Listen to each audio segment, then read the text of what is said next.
උඩරට විවාහයක් දික්කසාද කිරීම සඳහා අයදුම් පත්‍ර ඉදිරිපත් කරන්න ඕනේ කාටද කියලා පළමුව අපි සලකා බලමු. ඒකෙදි අයදුම් කරන කෙනා උඩරට ප්‍රදේශයක පදිංචි කෙනෙක් නම් ඒ පදිංචි වෙලා ඉන්න ප්‍රදේශයත් ප්‍රාදේශීය ලේකම් කාර්යාලයේ ඉන්න දිස්ත්‍රික් රෙජිස්ට්‍රාර්වරයාට අයදුම්පත ඉදිරිපත් කරන්න ඕනේ. එතකොට අයදුම් කරන කෙනා උඩරට ප්‍රදේශයක පදිංචි නැත්නම් වග උත්තරකාරයා.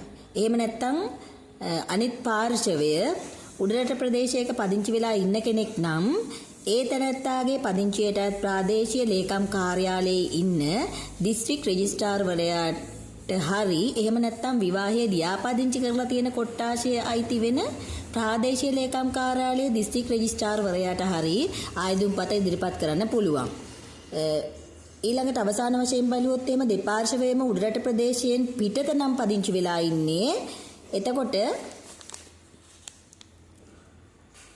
කරන්න තියෙන එකම දේ විවාහයේ ලියාපදිංචි කර කොට්ටාශයට අදාළ ප්‍රාදේශීය ලේකම් කාර්යාලයේ ඉන්න දිස්ත්‍රික් ලේකම්වරයාට අයදුම්පත ඉදිරිපත් කිරීම.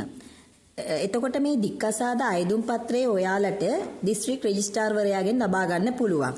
ඊට පස්සේ ඒ අයදුම් පත්‍රය නිවැරදිව සම්පූර්ණ කරලා තමන්ගේ උඩරට විවාහ සහතිකයත් එක්ක තියෙනවා නම් විතරක් පැමිණිල්ල තහවුරු කරන ලියවිලිත් සමග දිස්ත්‍රික් රෙජිස්ට්‍රාර්වරයාට බාර දෙන්න.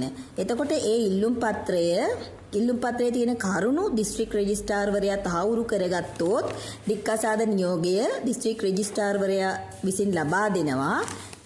තහවුරු වීමක් කරගන්න බැරි වුණොත් එහෙම දික්කසාදේ ප්‍රතික්ෂේප කිරීමක් සිද්ධ කරනවා. එතකොට ඒ තීන්දුවෙන් කවුරු හරි කෙනෙක් සෑහීමකටපත් වෙන්නේ නැත්නම් තීන්දුව දීලා දින 30ක් ඇතුළත දිස්ත්‍රික් රෙජිස්ට්‍රාර්වරයාට අපිට අභියාචනාවක් කරන්න පුළුවන්.